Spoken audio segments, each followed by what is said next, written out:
exatamente o equilíbrio entre o culto, a adoração, né? A vida do adorador, não apenas a adoração, mas a vida do adorador, né? Eu lembro que eu falo para você sempre, o Senhor nem sempre não, na maioria ou na totalidade das vezes, ele não está preocupado com a adoração em si. Por mais que a técnica, a tecnologia, a plástica sejam lindos, maravilhosos, e que tem que ser, e é correto que se faça, mas o Senhor está preocupado sempre com o coração do adorador. O que vai subir ao coração do Senhor, o que vai subir no altar do Senhor, é mais o adorador, o coração do adorador, do que a adoração em si.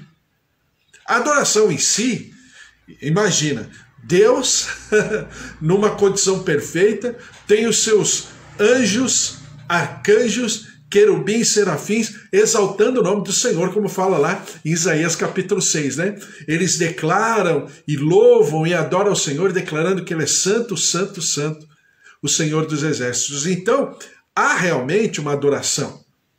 E óbvio que essa adoração, ela é maravilhosa, e o Senhor tem a maior excelente adoração que há, que é dos próprios anjos. Então, por que nós adoramos? Nós adoramos como a expressão do nosso coração. E qual é a expressão do nosso coração? É a expressão de um coração adorador.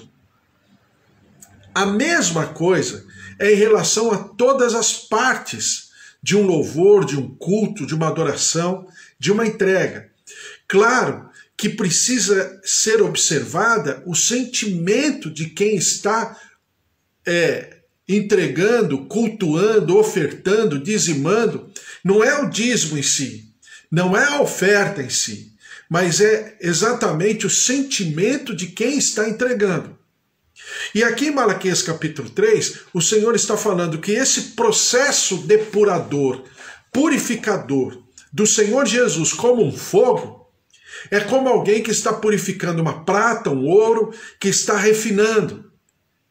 E que verdadeiramente se levantarão os filhos de Levi, ou a tribo de Levi, de como o Senhor havia determinado lá na origem, lá no início, que era de maneira perfeita, de uma maneira sincera e de uma maneira consistente. Quando a gente vai para os outros evangelhos, e é um dos textos que está nos 4 evangelhos, né? João, Lucas, Marcos e Mateus, sobre a purificação do templo. Cada um olhando na sua perspectiva. Mas a gente percebe o quê? Que o Senhor Jesus foi de uma maneira não abrupta, mas ele se preparou para aquilo. Tanto é que ele se preparou que a Bíblia fala que ele bateu nos mercadores com azorrague. Azorrague era um chicote dos tempos antigos que tinha 12 pontas. Em cada ponta desse chicote as pessoas colocavam alguma coisa para ferir, né? Um pedacinho de pedra, um pedacinho de metal, alguma coisa que pudesse machucar. Então, quando a Bíblia fala que o Senhor Jesus bateu com a azorrague, ele trançou a azorrague. Ele parou para pensar. Não foi uma atitude abrupta, uma atitude assim, né, do calor da situação e da circunstância. Um outro dado, o Senhor Jesus já havia passado pelo templo algumas vezes. Ele já está aqui na sua 3ª Páscoa, mas ele passou pelas outras festas, principalmente as festas que dizem respeito, profeticamente falando, à sua primeira vinda, né? Que é a festa da Páscoa, é a festa das primícias e a festa dos pães ázimos. Então, Jesus já estava naquele momento e já havia participado de outras festas, né? Das cornetas, das trombetas, cornetas, mas também trombetas, das trombetas, a festa das tendas, chamada Festa dos Tabernáculos, o Yom Kippur, né? A festa e a celebração pós-jejum. Então ele já conhecia. Mas nesse momento está sendo pontuado e está sendo estabelecido um divisor de águas. E essa atitude de Jesus se deve ao quê? Bom, primeiro, sempre é bom falar, eu sei que todos falam, mas sempre é bom lembrar. O Senhor não está preocupado e não está tomando essa atitude extrema, incisiva, né? Por causa, entre aspas, do comércio em si. As pessoas vinham de longe, às vezes era 100, 200 quilômetros, por exemplo, da região de Jesus ali, Nazaré, da Galileia, era quase 200 quilômetros. Não se tinha como levar um animal num terreno, num terreno completamente acidentado, né? Cheio de subidas e descidas, um terreno pedregoso, arenoso, de calcário, ou seja, é um lugar difícil de andar. Então é lógico que não tinha como levar um animal conforme a lei, conforme a direção mosaica sobre como entregar o animal, que tipo de animal, qual deveria ser o estado do animal. Não tinha como. Então, obviamente, deveria ser comprado o animal, até porque a lei mosaica prescrevia isso. Que qualquer coisa, ao invés de levar o animal, levaria o valor referente àquele animal. Aqui começa o problema. Por quê? Porque as pessoas vendiam o animal por um valor, mas quando chegavam na hora de entregar a oferta ao sacerdote, falavam que haviam custado outro valor. Aqui começa já o problema. Mas para que mentir? Para que alterar? Mas a religião ela faz exatamente isso. A religião ela cega a pessoa até na compreensão, como se Deus não soubesse. Né? Então essa pessoa vendia, por exemplo, um animal por R$400, mas chegava lá na hora de entregar a oferta e falava, não, eu vendi por 300, aí entregava R$300. Como se, mas, né? Por isso que o Senhor vem depurar e vem purificar. Aqui começava o problema. Segundo problema, o templo era um lugar de adoração e os cambistas estavam fazendo os seus pontos, né, de troca, de câmbio, dentro do templo. O que era completamente... Por que dentro do templo? Porque os historiadores diziam que os grandes donos das bancas de câmbio, dos grandes comerciantes da época, não eram os comerciantes em si, mas eram os sacerdotes, que é do grupo dos saduceus. Lembra que a gente já falou? Dos grupos dos saduceus, fariseus, essênios, herodianos, zelotes, né? E todos os grupos e as castas religiosas. E o grupo dos saduceus era o mais rico, exatamente porque era composto pelos sacerdotes. E os sacerdotes eram pessoas riquíssimas. Para ser sumo sacerdote, então, o sumo sacerdote pagava como se fosse uma franquia. Ele pagava uma grana altíssima à coroa romana. Não tinha essa mais de ser sacerdote porque era descendente ou da tribo de Levi, né, ou da família de Arão, sumo sacerdote, família de Arão, sacerdote, tribo de Levi, né? Então não tinha essa mais, isso aí já tinha morrido há bastante tempo, essa lógica, esse conceito, tanto é que João Batista seria possivelmente o sumo sacerdote daquela época, face à sua árvore genealógica. Seria João Batista. Por isso que eu sempre falo que João Batista é um sumo sacerdote proscrito. Por quê? Porque ele era um essênio, possivelmente. Então você tem essa questão. E esses sacerdotes, eles faziam com que as pessoas fossem para o templo, segundo os historiadores, exatamente para eles fiscalizarem, supervisionarem o câmbio, que nas festas o câmbio era muito alto. Eles inflacionavam a troca de moeda. Por quê? Por que deveria ter a troca? Porque as moedas naquela época já tinham o rosto dos seus vamos dizer, dos seus impérios, no caso de Roma, dos Césares, né? Tinha foto do César. É lógico que não entraria uma moeda com a foto de alguém, a foto, não é foto, né? Esculpida, o busto, né? na moeda, era uma efígie. Não poderia entrar no templo, porque o templo não poderia ter imagem de escultura de nada. Então era necessário trocar uma moeda que, por exemplo, do Império Romano, pela moeda do templo, que era uma moeda hebreia, né? do valor monetário daquela região, referente a essas moedas. Então era necessário trocar? Era. A questão toda era trocar dentro do templo. Era colocar os cambistas dentro do templo sob a supervisão dos sacerdotes.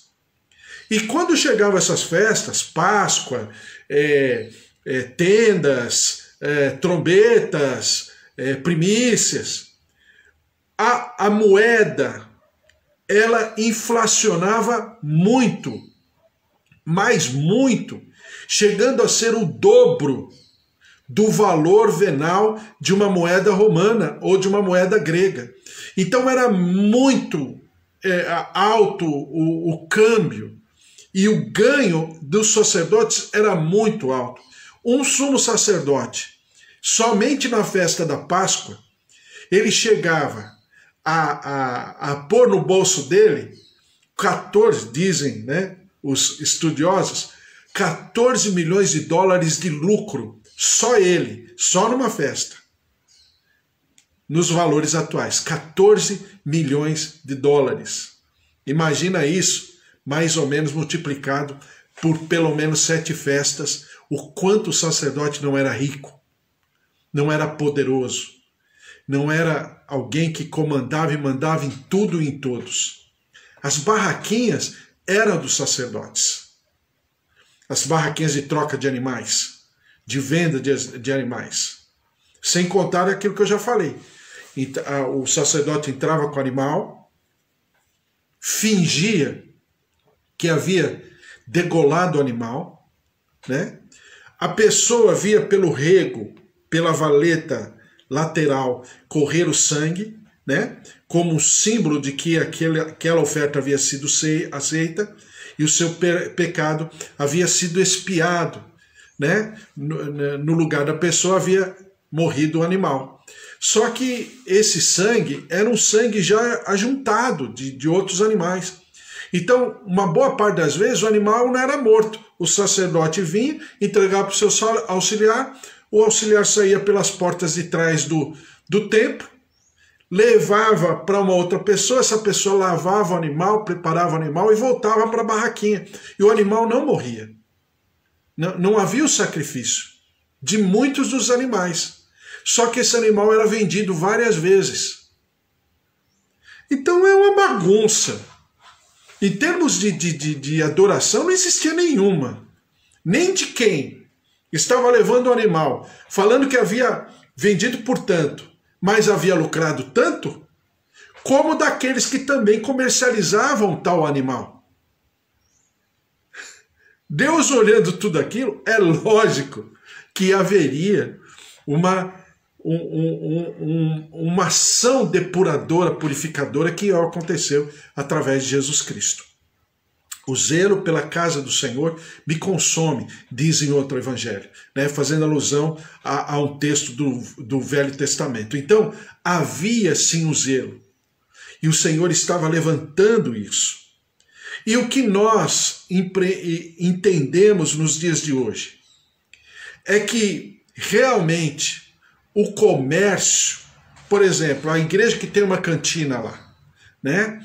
E que a cantina, é necessária a cantina. Por quê? Porque as pessoas vêm de longe, vêm do trabalho, às vezes vai direto para o culto. Então, é até saudável que tenha uma cantina. A questão não é ter a cantina, a questão não é vender um livro, não é vender uma Bíblia, não é essa a questão. Né? A Eva está falando corrupção e roubo. É verdade. Corrupção e roubo em todos os níveis, Eva. E de quem não deveria existir, né? Que é o próprio sacerdote.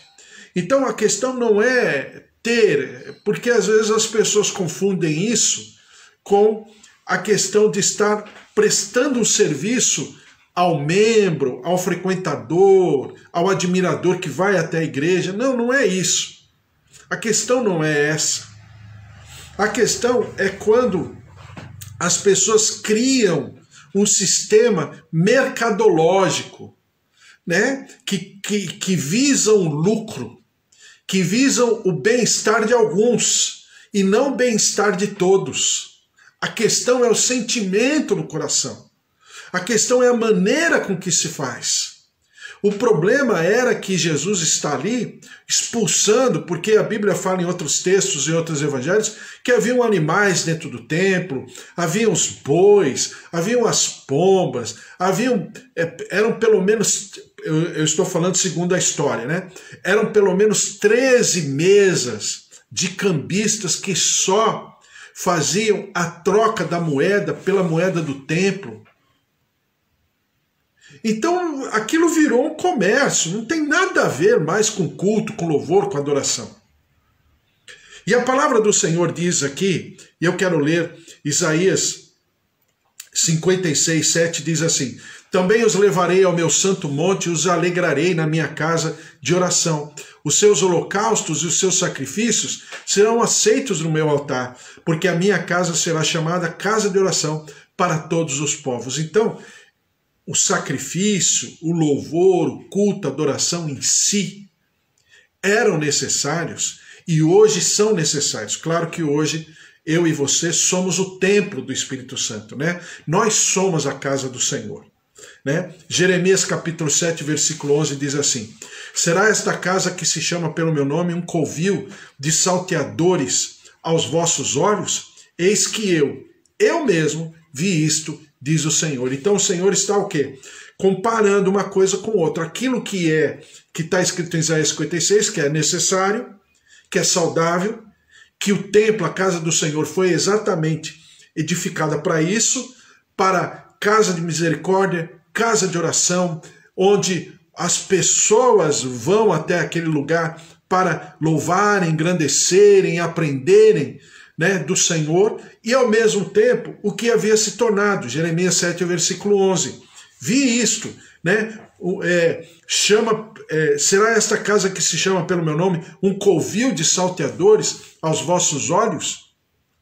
Apocalipse 18, 11 diz assim, e é uma palavra que tem um peso muito grande: e sobre ela choram e pranteiam os mercadores da terra, porque já ninguém compra a sua mercadoria.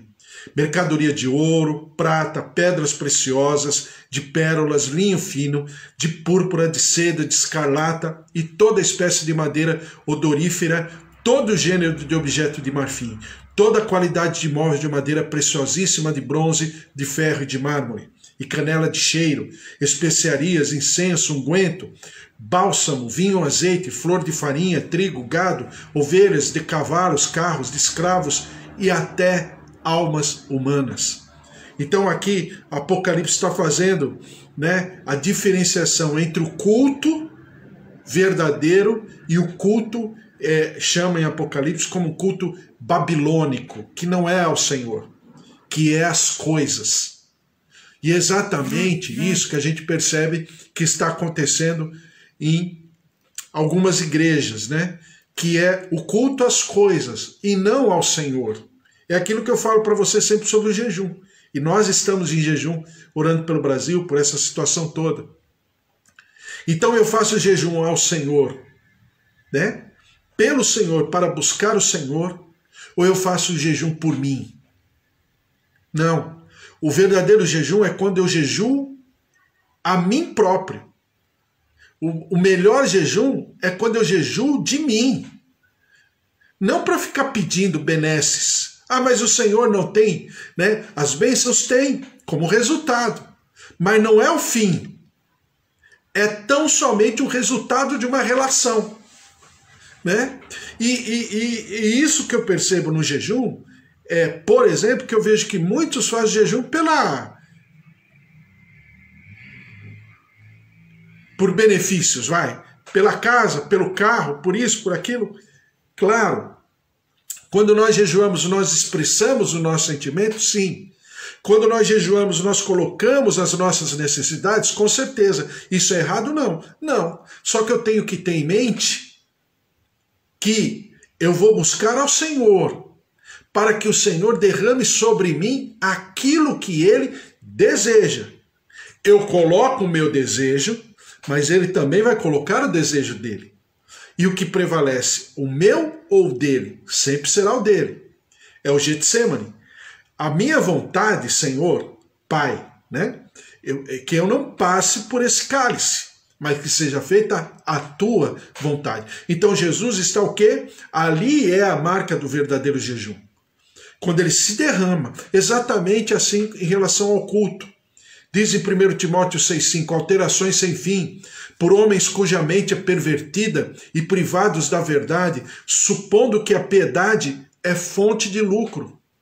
E aí se utilizam desse sentimento escuso, humano, dos seus frequentadores, e esses líderes se utilizam dessa fragilidade das pessoas, não para ser instrumento de cura dessas fragilidades, mas pelo contrário, para potencializar essa fragilidade. Potencializar a fragilidade, mas é uma verdade. E se utilizam disso como fonte de lucro. Filipenses 3,18 diz assim, pois muitos andam entre nós, dos quais repetidas vezes eu vos dizia, e agora vos digo, até chorando, que são inimigos da cruz de Cristo. O destino deles é a perdição, o Deus deles é o ventre, e a glória deles está na sua infâmia, visto que só se preocupam com as coisas terrenas. E aqui Paulo está falando de quem? Está falando exatamente dos líderes, que se deixam levar por esse sentimento humano, e são também reféns desse sentimento humano. Agora, a obra de Deus, ela precisa andar. O maior dom do povo de Deus, da igreja de Deus, sabe o que é? Edificar para o Senhor. Esse é o maior dom da igreja. Só que hoje, isso está tão alterado e tão confuso que você, às vezes, e com toda razão, às vezes fica assim, olhando tudo aquilo e pensando, e ao mesmo tempo as pessoas sendo exaltadas por causa disso, e esses ministérios, na maioria deles muito grandes, sendo exaltados por isso. E aí, cadê o culto, o louvor, o convencimento do pecado, da justiça e do juízo, né? E em 2 Pedro, capítulo 2, diz assim, versículo 1, assim como no meio do povo surgiram falsos profetas, assim também haverá entre vós falsos mestres, os quais introduzirão dissimuladamente heresias destruidoras, até o ponto de renegarem o soberano Senhor que os resgatou, trazendo sobre si mesmos repentina destruição. E muitos seguirão as suas práticas libertinas e, por causa deles, será infamado o caminho da verdade. Tá vendo? Então haverá, e já está havendo, né? É que Pedro está falando no futuro, mas já está havendo, como havia no tempo dele, já está havendo, né? Uma confusão tão grande que o caminho da verdade ele fica lá em meio a tudo aquilo.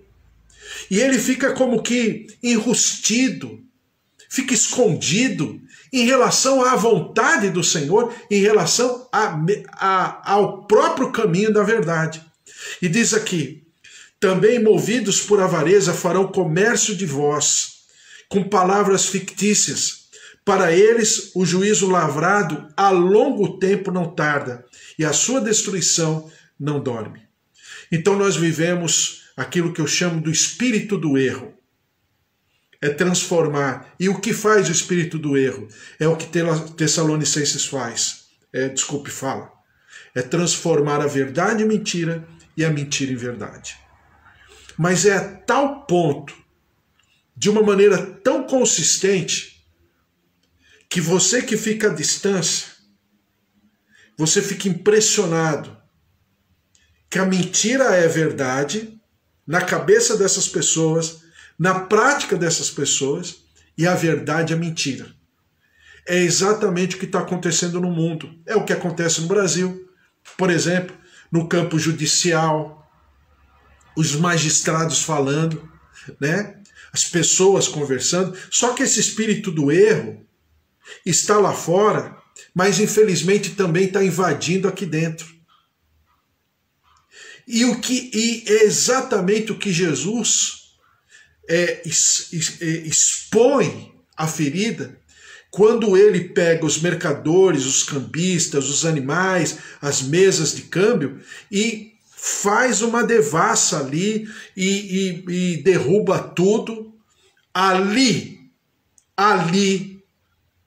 aqueles líderes, a Bíblia chama de os chefes dos sacerdotes, né? Ali, os chefes dos sacerdotes, os fariseus, né? Os saduceus, os escribas, todos eles ali, eles falam, não dá mais.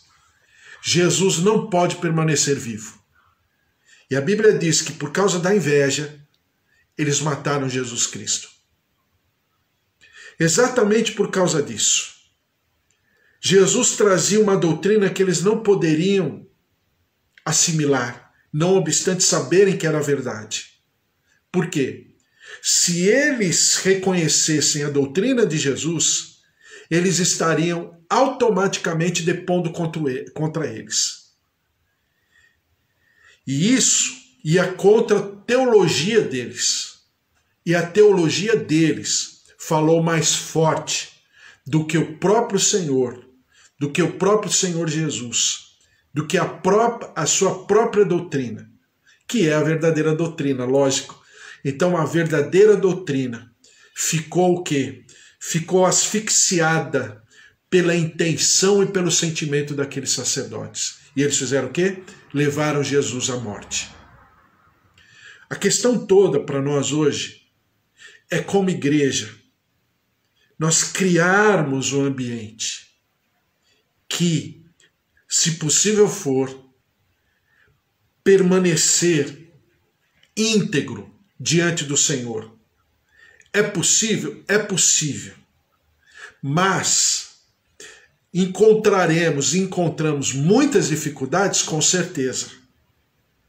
Mas do outro lado, se eu não reproduzir exatamente o que Jesus está fazendo aqui, nós não seremos uma igreja de fato.